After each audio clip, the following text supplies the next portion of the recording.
What TV series cancellation broke your heart because you never got to see the end? Before we start with the first story, please hit subscribe and ring the notification bell to stay updated with us. Story 1. HBO's Rome. They had so much more story to tell. Rome sadly happened right before companies realized that expensive TV could go really big. 5 years later, got premiered and blew that sky high. But in 2007, period sets and costumes and extras and animals were just too much to feel justified paying for. The same problem happened with Deadwood, which is my saddest cancellation. They at least eventually got a movie, but you can't do that with Rome because the whole point was to follow the history. You can't just skip ahead in time, and you can't pick up where you left off because of time passed. Story 2. Archive 81. This show. I don't see how it was a massively expensive show. It's brand new and they just bail so quickly. The whole Netflix model is people find a show years after its debut. Just let it grow a bit. Cool show and interesting. I wish it had a chance. I'd played a little Delta Green before watching this and immediately felt there was a connection, the episode title for EP2 being one clue. About a year later, I started playing the Night Floors DG and was like, whoa, total Archive 81 vibe. Found out later that DG and Night Floors were inspo for Archive 81. So if you game at all, see if you can find people to play Impossible Landscapes, Night Floors with, and make your own ending. Story 3. Dead Like Me. Glad I'm not the only person who thought this show was done a massive disservice by just getting forgotten about. I'm not sure how long it could have run for, given the premise behind it, but it deserved a send-off. Didn't see the movie, so don't know if George ever got her chance at the light. Kinda don't wanna know. Schrodinger's death. This show helped me so much after my mother died. It drew me in at the same time as 6 Feet Under. This show is one no one seems to know about, but it was always on my one channel stolen satellite when I was a teen. Story 4. Better Off Ted was a good show, and it could have been more than 2 seasons. This one hits me the most. Absolute gem of a show. Every episode was a laugh riot. Lem and Phil had some of the best double-act comedic chemistry I'd ever seen, despite neither of them falling into the straight man or funny man role. Both are eccentric, antisocial, nerdy goofballs, yet they bounced off each other so well. The episode where the company assigned everyone a non-offensive personality, trains, cats, space, etc., was so hysterical. This is always the answer. It could totally be rebooted now with the exact same plot and do fantastic, because even more so now we all know how evil corporations can be. Story 5. The Society. I've rewatched the first season a lot, and I'm slowly accepting that maybe 1 season is enough. Well, 2 would have been nice, but they would have also had every opportunity to screw it up and ruin my favorite characters. So I guess my imagination will have to do. Yes! They could even still do it with the time jump, in my opinion. I basically made up 2 different paths they could have gone with the several-year time jump, and just let those 2 be my headcanons, LOL. I wish it was a law that creators had to at least write a book or something if they gets canceled to give us closure. I have so little to live for, man. Let me have my fantasy worlds at least.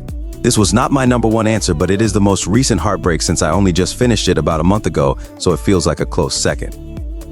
Story 6. Freaks and Geeks. Freaks and Geeks was so good. I didn't watch it when it was originally on, but I binged it about 15 years later. It is genuinely a show where I thought about where the characters would go in the next season. Except there was no next season, and all of the actors had grown up and moved on by then. 100%. I actually read an interview with Judd Apatow because he was the creator. Much later on, where he specifically said even he knew that show was gold. He was so pissed about the cancellation, he apparently made it his mission to make sure everyone in the show blew up. Not only because they deserved it, but also as a f*** you to the studio. Linda Cardellini, Seth Rogen, James Franco, Jason Segel, etc., etc. That's why, if you notice, he's usually a producer on their films. ETA, the multi-hyphenate writer-director-producer behind short-lived cult classic NBC series Freaks and Geeks, was determined not to let the rising stars of the series fall to the wayside after the show's untimely cancellation, according to actor Jason Segel. Story 7. Terminator, the Sarah Connor Chronicles. Had a great approach to Time War, took the characters in interesting directions, and had multiple human and machine factions making plays in the present. And the Season 2 finale had multiple gut punches. Really would have liked to see where they were going with it. I came here to say this. It had such potential and the cast was incredible. Lena Headey, Garrett Dillahunt, and Summer Glau. Lena was such a great choice for Sarah Connor. I too love this show because I am a huge fan of the Terminator universe despite hating most of the movies. I've read internet fan fiction that was better than everything from T3 onward, but even if another steaming pile of Terminator was released tomorrow, I'd go see it. Story 8. I barely had finished 1899 when I found out it was canceled. Real shame because it was nuts and I wanted to know so much more. I was legit furious. I've been burned so many times by Netflix and other platforms. Anything the least bit thinky that you need to pay attention to and let the story build gets canceled while mindless drivel like reality. Shows just go on and on. That's how it goes with sci-fi and horror and why they consume the cult favorites category. They take time to get attention, and that doesn't align with the money-making values of most corporations. Story 9. Firefly. Such potential, cut too soon. Still bitter. I agree. To those saying the movie wraps it up. Yes, but we were still cheated on what would have been. They had to throw all this stuff all together that was supposed to be in the next season, and with time to develop ideas more. To be fair, network guys insisted that the show premiere on TV be the train job episode, instead of the two-part premiere that was intended. And you have to see those first 2 episodes to really understand Mal and what he's all about to buy into the rest of the show. Starting with the train job feels sloppy, but they probably thought the action would be a better hook. Dummies. Story 10. There was this pretty dumb show that only had 1 season on Netflix called The Society. It was about some high school kids who went away on a field trip, and when they came home, all of the adults in town were gone, and the outside world seemingly no longer existed. Their little town slowly devolved into Lord of the Flies style society. It had a great cast as far as all teenage casts go, led by Katherine Newton, who I think is hitting it pretty big now. It was a pretty mindless watch, but I really wanted to know what happened, and then it got canceled, so now I will never know. Edit, because I've gotten a few comments on it. Calling things dumb is just something I do that has made its way into my vernacular. Don't really mean it to be insulting. I just saw the new Shyamalan movie Trap, and it's maybe the dumbest movie I have ever seen. And I loved every minute of it and rated it 5/5 on Letterboxd LOL. Story 11. Sad to not see a proper ending to Earl or Last Man on Earth. I can't help with Last Man on Earth, although I love the show and would love to know the ending. I can help with My Name is Earl though. From Greg Garcia himself, the basic idea of the ending was that while he was stuck on a really hard list item, he was going to start to get frustrated that he was never going to finish it.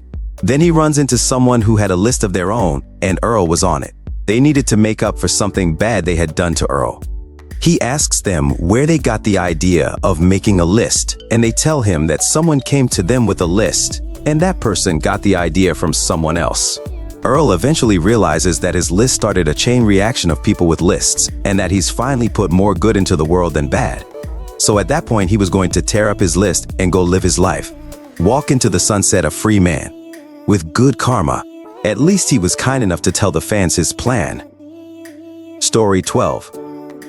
This is going to probably be a bit obscure for some, but Terra Nova. I love the plot. The cast seems strong, and I'm a sucker for dinosaur-related sci-fi shows. From my understanding, it had decent ratings following the finale, but didn't fit into Fox's schedule lineup the next season, so it was shelved and eventually canceled. Big cliffhanger. Ugh, just wanted more. I was a big fan of a British show called Primeval. It was made as competition for Doctor Who. It was about portals in time opening up and dinosaurs coming through to present day. Then a team would have to chase the dinosaurs back to their time and find out more about these portals. When it ended, I thought Terra Nova would be my replacement show. I was disappointed with Terra Nova's cancellation, but I honestly don't fully blame them. It was a great concept, but executed poorly. It's been nice seeing actors from it popping up elsewhere, like the dad in Agents of S.H.I.E.L.D., the daughter in Aladdin, and the mom in Gen V. On a similar vein, I really hate the fact that they killed Defying Gravity after a single season. Hey, let's go explore the solar system for 7 years. First stop, Venus. Show ends at Venus. Decent cast, interesting storyline, good writing. But they killed it after 13 episodes. Even took it off streaming services after they released the DVD set. Story 13. Roswell. Campy sci-fi channel romance drama. It wasn't the heaviest or best writing, but it was just good sci-fi romance fun. I was loving it, and then it got canceled after like 2 or 3 seasons, I can't remember, but I want to say 2, and then they had to rush the ending in the last 3 to 4 episodes of the last season. I got the DVD box set, and it came with commentary from the director and some writers, and you could tell they were salty AF at how they had to end it, saying something along the lines of, everything that happens in the last 3 episodes was supposed to take place over the next season, but they cut us off, so we really wanted to at least show you an abbreviated version of how this would have went, although we know it's rushed. Story 14. The Society on Netflix, canceled due to COVID and never picked back up. Yeah, it's a teen young adult show, but I became so invested in it and its characters. They had 2 gay characters portrayed in such a real and authentic way. That alone stole my heart. They included a nice amount of representation of more than just rich white kids too. A deaf character and other characters who knew and learned ASL throughout the show, which again caught my attention and admiration for the story writing and character building. I grew up loving dystopian novels and films, like The Hunger Games, The Maze Runner, Divergent series, which all got movie adaptations, but my favorite book series was the Gone series by Michael Grant, which never advanced beyond the pages. This show, The Society, hit on elements of those books that I never got to see on screen. Adults and townspeople disappearing, kids and teens banding together to create some sort of order, trying to maintain a community but also attempting to balance their childhood minds while dealing with greed and real evil within the actions of some of their fellow youth. I could go on and on about how much I love The Society and just how sad I am to this day that they did not pick up the story and continue. For anyone who has not seen it, although the story isn't complete, I still highly recommend watching it to experience what a great job the writers, directors, producers, and actors did.